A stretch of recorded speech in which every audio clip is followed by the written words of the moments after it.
The PSBA is committed to diversity, inclusion, and equity work. As an organization based in Tacoma, Washington, we acknowledge the Puyallup tribe and invite you to visit the official website of the Puyallup and listen to their land acknowledgement statement. We acknowledge that we are on the traditional homelands of the Puyallup tribe. The Puyallup people have lived on and stewarded these lands since the beginning of time and continue to do so today.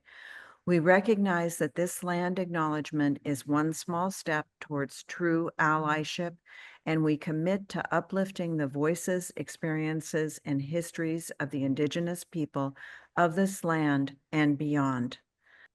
Thank you so much, Lori. And it seems very fitting to end our season's Zoom lunchtime conversations with the artist Suzanne Moore. It is a great pleasure to introduce her. And I thought I would just share a little personal note. When I moved to Tacoma from Ohio years ago, I felt it was kind of a book arts karma that the Tacoma Art Museum was displaying the St. John's Bible, and that the local calligrapher and artist, Suzanne Moore, was featured in that exhibition. A few years later, I had the opportunity to work with Suzanne in my role as library director at the Collins Memorial Library to commission a book, and Suzanne designed the most beautiful book for the Collins Library titled Aileen A. Musings to honor a faculty member. What struck me about working with Suzanne over that year was her commitment to honor the subject, to conduct thorough research, and to really understand our educational programs and collections. The result is a stunning book that is a true treasure. Some years later, Suzanne also donated her processed drawings and materials for that book, thus providing an outstanding resource for students and scholars of the book. Today, we have the opportunity to continue our conversation started last month about color with Suzanne. How do choices of various color media offer distinct effects, which reflect and convey the content of each book's message? How does each color technique create a unique look on paper, and how can color tell a story?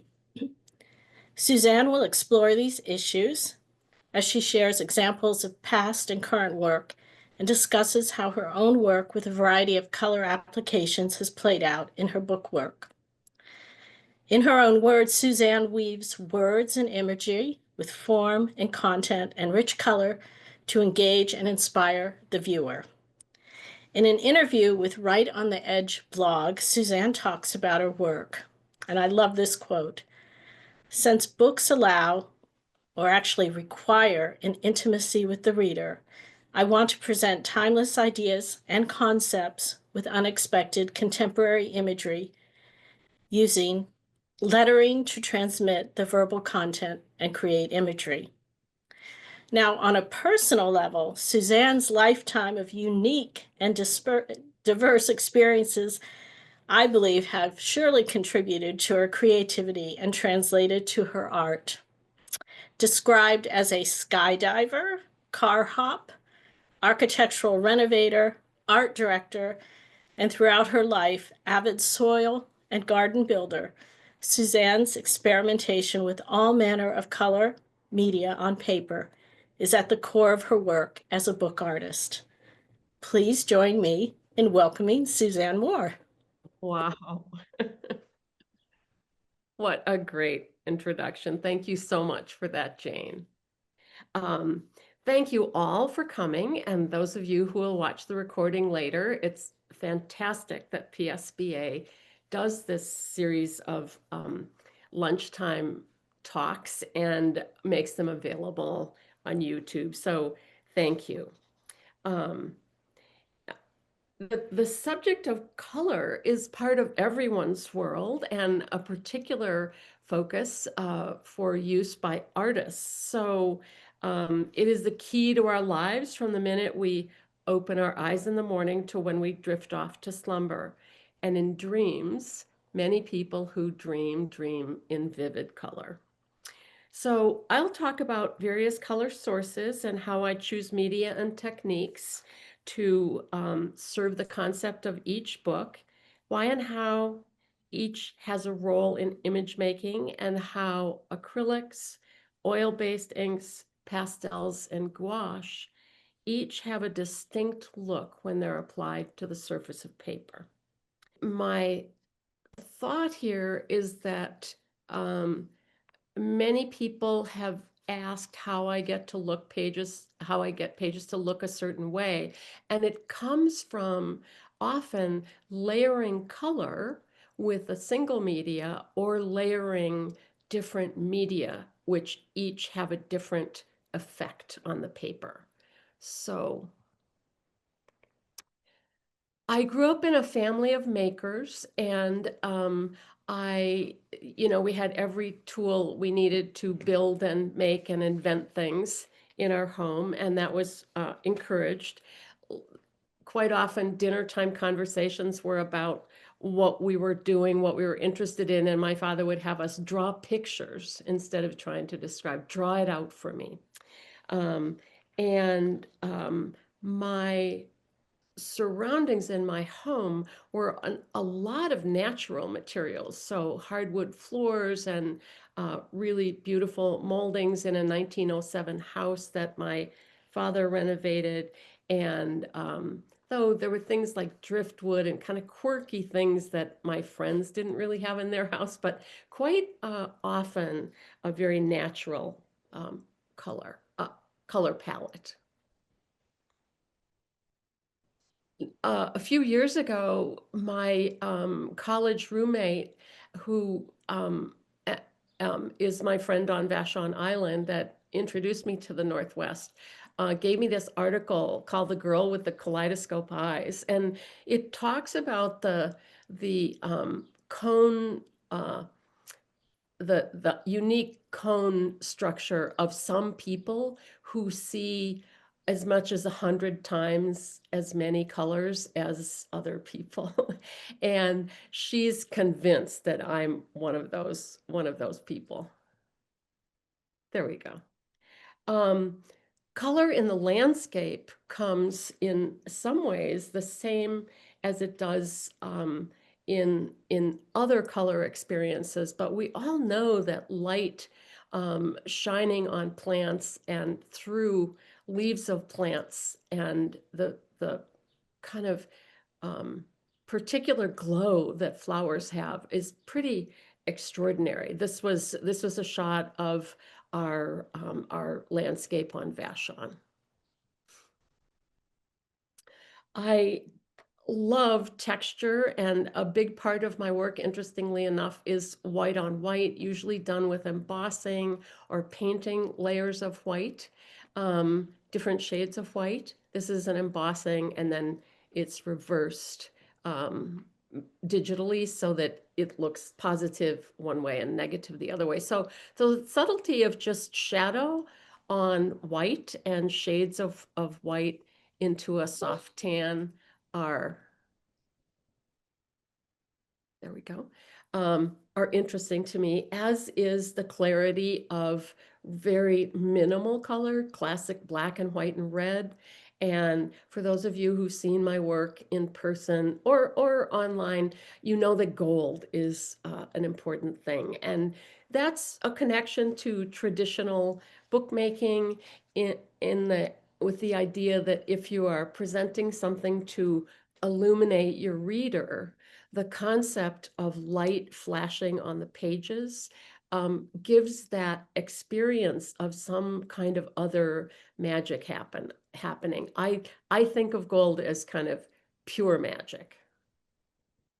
This is Sumi ink, and on the left, the kind of red color there is probably fluid acrylic that's been spritzed before it dries on the page. And of course, the world of art that each of you experiences has an extraordinary history and spectrum of color. Traditionally, artists and their studio assistants would hand grind earth materials and semi-precious stones to get different colors.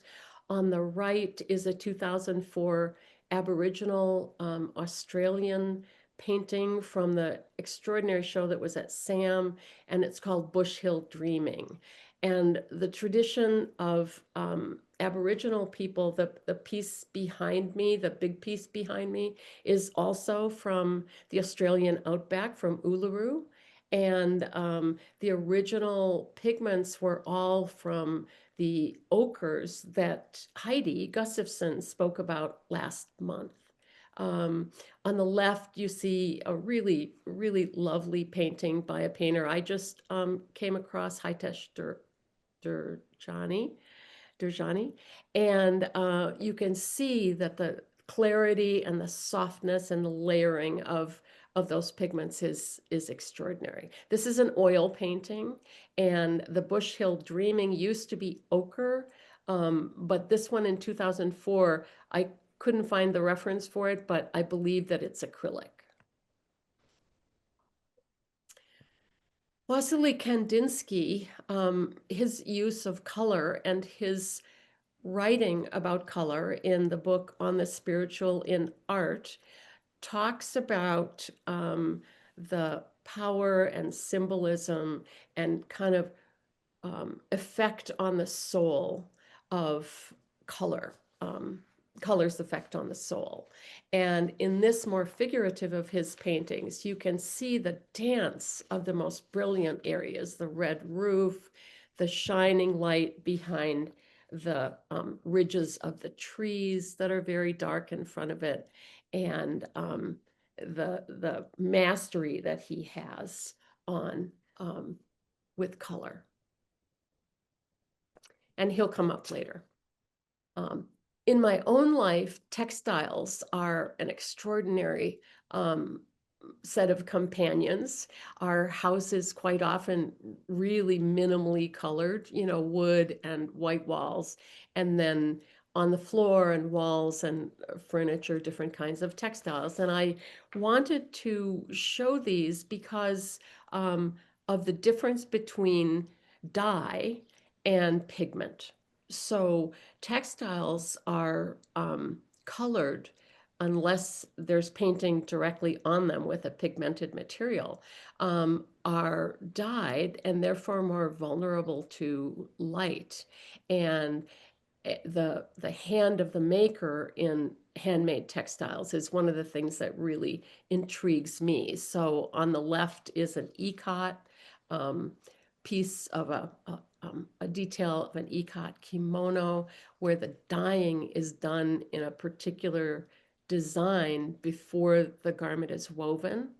And on the right is contemporary digitally printed fabric that I found at a shop in Melbourne, Australia.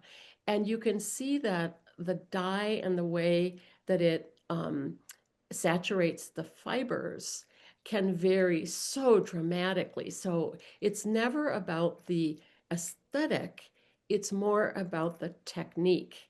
And then the aesthetic can be anything. So the piece on the right, the big scarf panel, is the finest, finest, finest silk. And it looks like a big painting. I wore it somewhere and someone said, "Oh my God, that looks like a painting you've done." And I was so intrigued by it because I knew it had to be, it was so big. I knew, and it was asymmetrical. And so I knew it had to be digitally printed. So, but those are dye, as is leather for leather bindings. So the leather that you see here is also complemented with, on the right, these almost like unfolding deck of cards. That's mylar. The top of the TV is mylar, and there's some wood in there, but everything else is leather. So this is a binding that my husband did, rather complex. And leather has to be, as textiles, has to be protected from the light. So, and especially particular colors are very, very reactive to light. So, and that's because it's a chemical process rather than particles of pigment on the surface of whatever you're painting. So I had no idea till I started packing how many, and you can see I have two of Victoria Finlay's books, because I lost one in the last move. I started reading about color with Victoria Finlay's book, A Natural History of Color. And I would suggest to anyone who lives in a cold climate that you read that in the winter, because it is a global trek that she made to all parts of the world, quite often very warm, sunny places. And she talks about the sources of different pigments. It's really, really wonderful. And I just, about a year ago, I started finishing a book about color, and my next edition book is going to be about color. So that's why I've collected even more books about color, and there are a couple more that aren't on the shelf. In Robert, in the second one from the right on the shelf, The World According to Color, James Fox, that's one of the newest books I got, and it's a cultural history. And so it starts with the oldest kind of records and use of color, and quite often in creation stories, black, the depth of black rather than any other color, and the void before creation, whatever that comes from an entity or from the Big Bang. This was a really beautiful 1618 illustration of black as the void before creation. In a beautiful Persian manuscript, he talks about the seven, it's the story of the seven princesses, and each princess is connected and devoted to a particular color. And when the young prince meets each one of them, each princess talks about and extols the virtues of her color. I'd never come across this before. In my own work, I've always been fascinated by how different papers and different media work on color and work when you're applying color. And I wanted to show these three together because the one in the upper left, cut into quadrants for a smaller book, is a very, very fine vintage English paper. And it is a paper that the same pigment that which is gouache in this case, and sumi ink, goes on that paper very, very differently. And it almost kind of sinks and disperses in some areas, even though it's very well sized, but it sits on the surface in other areas. So it's very different than the Arches Text Wove, which has a texture on the right, the same media with the addition in the square on the upper left, that kind of granular square, is oil pastels. And in this case, the texture of the paper changes the way the pigment from various sources goes onto the page. And in the bottom, the color. So the palette that I used is very similar for all of these, but the dark red on the bottom and then the colors on top of it show you they're a really vivid illustration of color relativity. So when you simply change even the shade of white that a page is before you put the media on, that has one effect. And of course, if you did the same exact image with the same materials on different colored papers, every one, it would be a wonderful way to do a study in color. And here is a really simple graphic done by Deborah Taylor for the Quartermaster Press on Vashon. And she was experimenting with different backgrounds and shading. And, you know, the cue is exactly the same, but on one side its background is white and on one it's gray. In my own work, The layering of materials, as I said, is really important and key to getting the pages to look like they have a depth. And also the other concept that I use a lot, whether I do it in an opaque way or a more watery way, is to use complements. And that was a concept that the Impressionists used really well. Let me finish talking. Yeah, they used really well. On the right, you can see the reddish color, and then I mixed. I kept mixing and mixing and mixing a green until it showed up on that vibrant. It's dark, but it's still kind of a vibrant color. There's a lot of glow in it, so it was hard to mix a green that would really show up and be legible for lettering that's less than a 1/4 inch high. So this is a paste paper background. The squares are painted on. They look like they're stenciled, but I drew each letter and then I painted that slightly iridescent gold around them so that the letters were the same color as the background. And then the writing is in gouache with egg glare mixed in it to hold it onto the paper. And the granular effects that you get by the texture of the paper are really evident in these two images. And although this looks like straight pastel on the bottom, if you cover the paper with something that is a paste, and I use methylcellulose, and a little bit of acrylic medium, which acts as a binder, you can get something to look like a pastel drawing.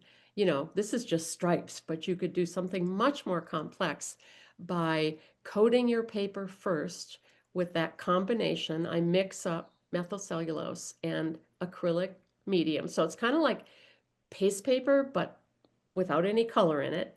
And then I discovered that it holds the NuPastel stick color onto it really beautifully, and I can use it, layer over it with other colors, or use it in book pages, and it doesn't rub off. This just shows you, close-up glimpses of the difference between gouache painting, which is on the left. That's just a little side piece that I put extra things on and demo in classes for. And if you look at the bottom left quadrant, you can see there's little lines of white between areas of color. And what happens with that tiny break between the two colors is that it kind of makes a crispness between the two very different colors and adds a dimension to the painting that if you put one color right up next to the other color, it wouldn't work the same way. On the one on the left, you can also see right in the middle across the center. So right across the middle, there's that kind of maroon color, and you can see that there's a square that goes down over gold. And the beauty of putting, those are complements, purple and yellow. And normally, if you don't put egg glare in with the gouache, they would mix together if they were very watery, and they'd make kind of a muddy neutral. So anything that has a binder in it that allows you to put one color down, let it completely dry, and you can do it with fluid acrylics that you've watered down as well. I like gouache because I can use it to write. I can re-wet the palette. It works in all of my tools. And that ability to paint complements and very different colors over each other only works if you have something that the first color goes down, it's completely dry, and then the next color goes over it. And on the right, just the effects that you can get that are so different with a monoprint. So it would be almost impossible for me to get anything that looked just like this with other than a monoprint. And there's a tiny bit of white gesso that's sponged onto the bottom of this and up the side and then the bottom left corner over the orange. But this was done all at once on a plexiglass plate that I layered different colors on while they were all wet. So they're mixing a little bit, resisting each other, but the effect you can see is very different. And here is a similar example where on the left you have paint and paste put down first, and then a lot of manipulation of that paint to get the brushy looks. And then the dry look, once again, comes from the new pastels that are going down into the surface of the combination of acrylic paint and methyl cellulose. So there's a binder in there, and you're working when it's wet, and that kind of pulls the pigment of the pastel down onto the surface of the paper. And for as much like a pastel it looks like, it really will not move if you have the right, combination. And again, on the right, this looks more layered. This was one of the experiments for the letter Q, kind of like a flying saucer or an eye. And this was a monoprint. And you can see how soft some of those areas look, and how the white areas are where I scraped or brushed ink off, and the edges being partially done with a roller on a blank plexiglass plate and then wiped off to get that kind of brushy look. So the brush uh, looks here come from wiping things off. But again, it would be impossible for me to get, as far as I know, to get this smooth, soft, and very, very negative brushy look from anything other than a monoprint. This is an example of the gouache, and you can see that this is a book page on the left. It's an edition book called A Musings, which is I had done just before I met Jane, and we did her manuscript book. And you can see the texture of the embossing here, and imagine what would happen if my gouache painting rubbed off on the ridges of that debossing. So, and so there's stitching and a little bit of collage. So these are, the painting is done. You can see in the detail on the right that the paint kind of variegates, and sometimes it layers over each other, different colors.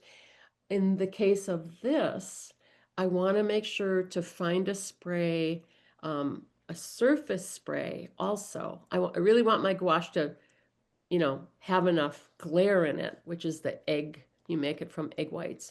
I wanted to have enough glare in it so it's really going to stay put. But because I had this texture across from it, I wanted to give it some extra sticking, kind of resistance to that abrasion.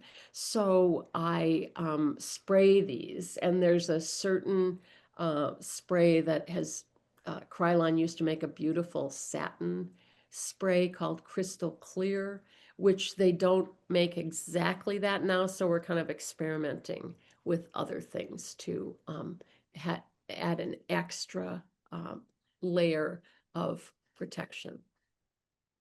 A really beautiful thing about having digital options, and I did this as a demonstration for someone about color changing for printing, is that you can take any kind of an image, any color palette, and you can fool around with it in Photoshop and do color changes in literally minutes. And that makes it so you don't have to do as many experiments to decide what palette you would like to use, all the way down to, very minimal or black and white. Should your project be something that maybe includes all of those? Should it have minimal to black, white, and gray in one part of the book, and an earthier choice in another part, and then a more contemporary palette in another part, or is one of those going to be the perfect single approach? So what I chose was just one book because there's a sister book like this at the University of Washington that you may go and see. But this book, I felt, instead of showing images of a bunch of different things, I wanted to show you something where there's a reason that I used each of these different media. So this was a fairly large scale book. I think it was 72 pages, 17 inches high and 12 inches wide.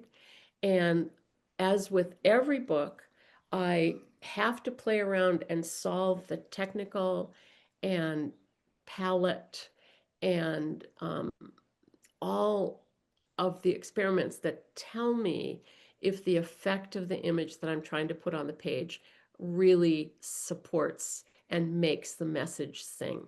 So my hope with this is that if you are really versatile in one kind of media, that you will also consider the options of what other media can offer you. Gabby Cooksey, who a lot of you know in Tacoma, was working with us, and I had collected all this jewelry for this book about Scheherazade, who is the teller of the 1001 Nights stories, and her particular story is what I presented in this book, along with the impact of the performance, the first performance of the ballet Scheherazade, for the Ballet Russe in Paris, and what that meant to social and cultural norms, even in Paris. So I'd collected these various pieces of jewelry, and I had this shape cut, which is the sideways version of an arch from Middle Eastern architecture. And I said to Gabby, okay, so why don't you, it's the end of a day, and I said, well, I'm going to just hand you something fun to do. And I said, why don't you just, and there was a lot more jewelry than this. And I said, why don't you just figure out some way that you think these would be cool looking inside this shape. So this is the cover of the box. Oh, it's doing it. Oh, no, there it went. Yeah. So the inside of the box is methylcellulose and fluid acrylic on cork paper, because the cork paper ended up looking a lot like stone and the warm palette of the Middle East. The concept of the sequestering of the palace where Scheherazade went, and the protection of a structure, and also the confinement of her marriage to a king who had been betrayed by his first wife, and the story is that he would have his vizier choose a new bride for him. He would marry her, sleep with her for one night, and then she would be killed in the morning. Scheherazade was the vizier's daughter, a brilliant storyteller, a mathematician, a wonderful reader and writer and storyteller. And she requested that she be the next bride. So she married the prince, and so she was part of the court, and she and her sister came up with the idea that she would ask if her sister could come to her bedroom and tell one last story, because everyone knew that she would be dying in the morning, right? And of course, the king granted her wish and became so engrossed in Scheherazade's story. And when she left a cliffhanger, of course, he couldn't have her killed the next day. So the brilliance of Scheherazade's plan to end the madness of this approach was really extraordinary. And so she told stories for 1,000 nights. And in the meantime, he fell in love with her. And each night that she told a story, she would leave something that you would be looking forward to. So the writing tells that story, and I've used the motif of the lattice work, which came from Islamic architecture, and I had a digital laser cut made out of different materials. So some of them you'll see are debossed, and there are 3 different designs. These are patterns from Islamic architecture that I took parts of. And this tells who Scheherazade is. And this is the lattice work as if it's night when she's telling the stories. This shows as if the sun has gone down in this sunny landscape, and the vibrance of her stories are being heard and kind of seen by the mind's eye behind the lattice work. So on the left, very thin Japanese paper is almost dyed with fluid acrylic, very, very wet. And on the right, before the dark lattice work is printed from a monoprint from those laser cut things I had, was this crazy, wild acrylic painting, which I had no idea what it was going to look like. It's hard to imagine until you have this very structured pattern put on it.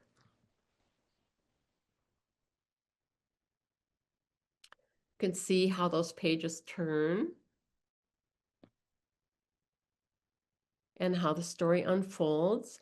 Because it's about the ballet russe, Rimsky-Korsakov was the composer, and that was the key to the commission of the book. And I wanted to make Rimsky-Korsakov look like it was being danced across the page. So all of this writing is in acrylic, and a lot of the painting is in acrylic, but there is monoprint in this book in the blue that you see on the colored background. And the paste paper of the dramatic blue is how you get that really, really, really deep color. The Scheherazade, which the page unfolds to show it, is gouache. And then these are all monoprints of the architectural ideas about the sequestering and, does a structure protect you or does it confine you? And what do you do if you're in one of those situations? So you can see here the effect is quite different and really key to getting the feeling for the architectural aspects that I was trying to get across, and also the deep night. This is the curtain coming up on the ballet russe. Diaghilev was the brainchild behind the here we go again, was the brainchild behind the collaboration. I'm going to back up a little bit. And on the left is a combination of paste paper and monoprint. And then, of course, the writing again is in gouache. And for those of you who haven't used gouache, the beauty of gouache is that any tool you can get a fluid to go through, you can mix gouache either very, very densely, like this word Diaghilev, or very watery. It can look like watercolor. And you can use it just straight out of the tube, or you can use it and mix up a palette. I should have pictured my palette for you, sorry. And calligraphers can use it in their pens and brushes, and it does not dry up like acrylic-based inks or India ink or something like that.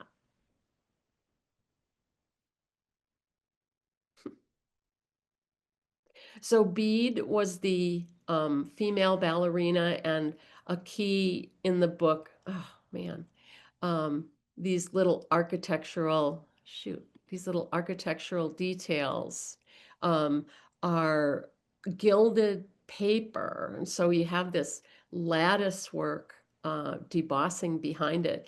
But I wanted the idea of kind of the locking, and I wanted a connection to the cover that Gabby and I designed and Gabby actually constructed. And so I took some of the jewelry that I had collected for this book and I impressed it into gilded paper, and it really looks like a little piece of gold on here.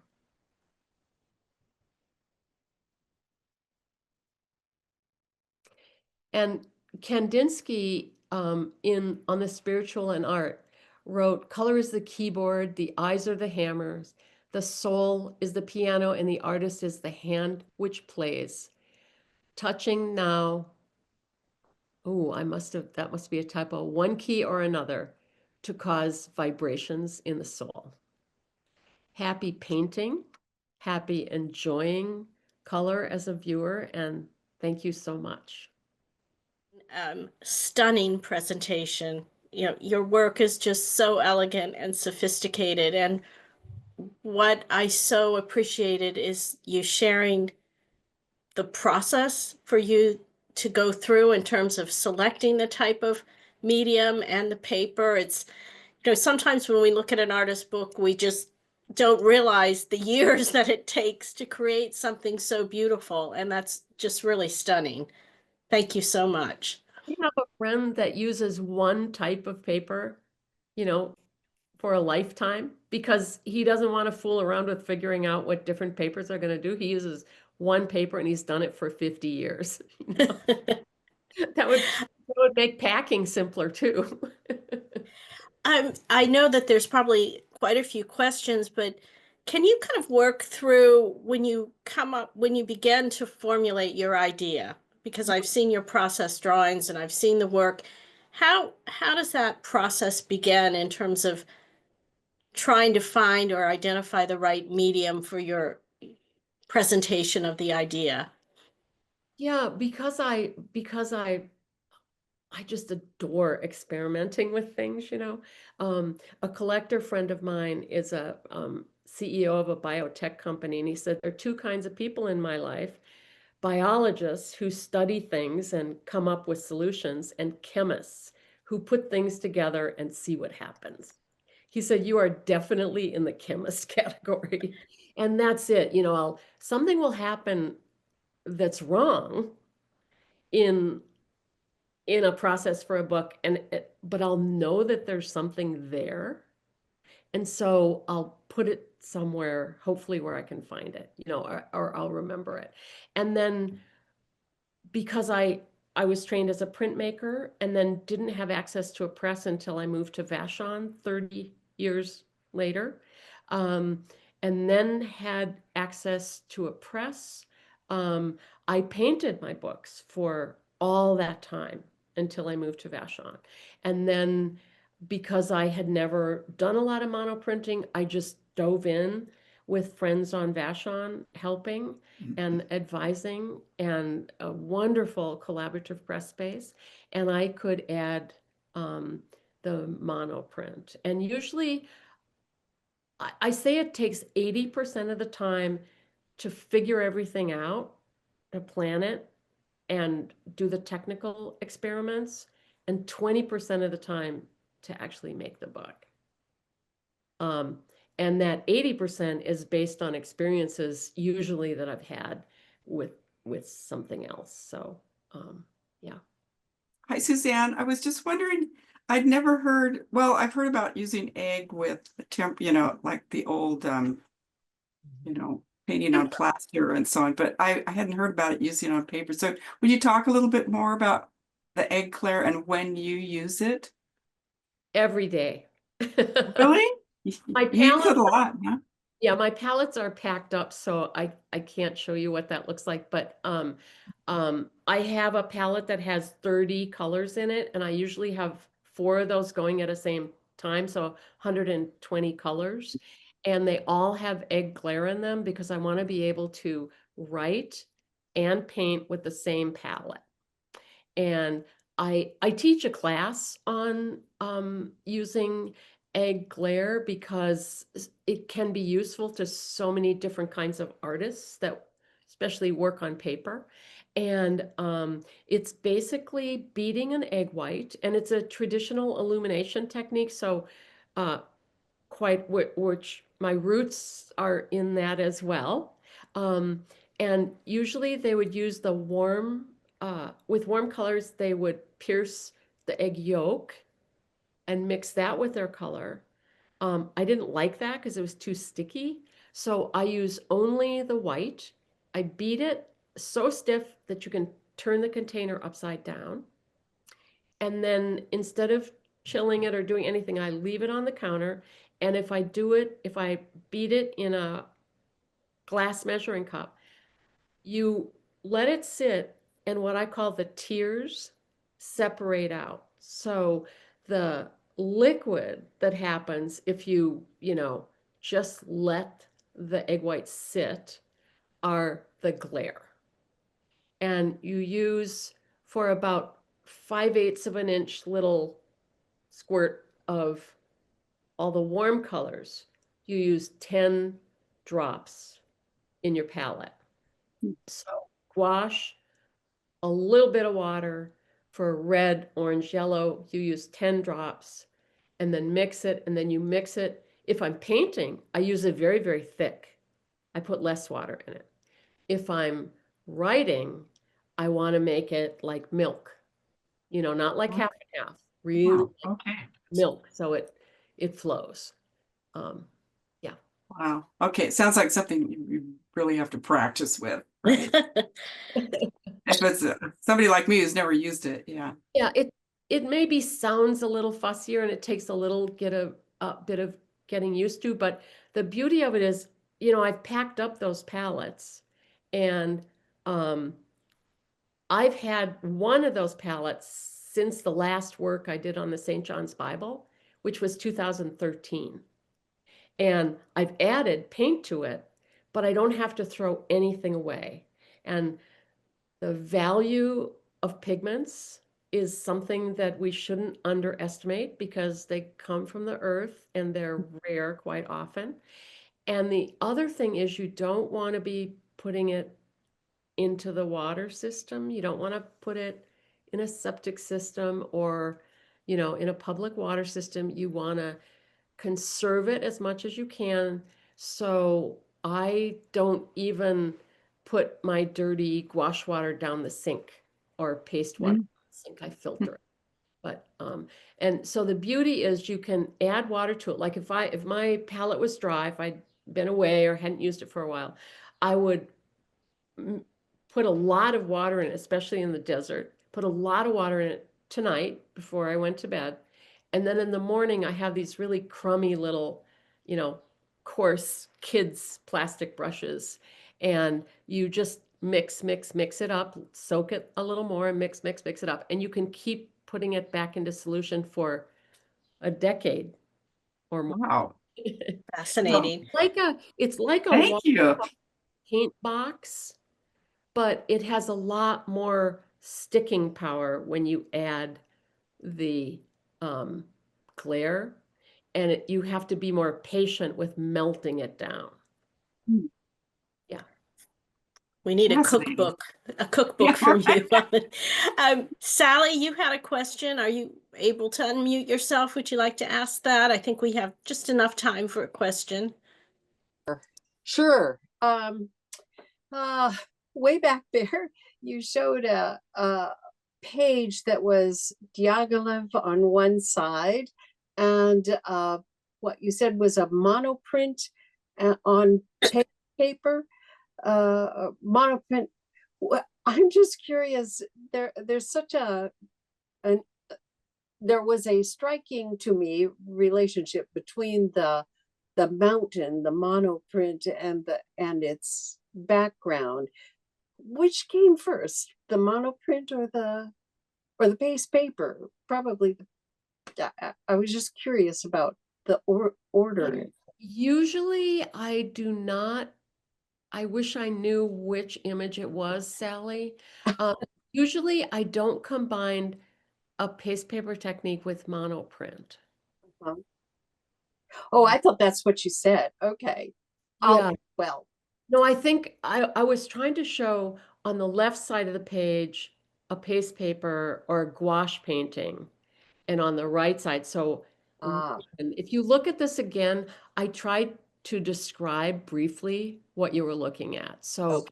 in All those right. I'll look at cases, the film. Yeah. yeah, it was a gouache painting on the right and a monoprint, sorry, on the left, and a monoprint on the right. And then there was a paste paper on the left and a Mhm. monoprint on the right. Yeah. Okay. Suzanne, I think we have time for one more question, and Lynn was asking about, are there online classes, or maybe you could tell us a little bit about your teaching that you're going to Telluride and the classes that you offer. I know you've offered many classes for PSBA that have been so popular.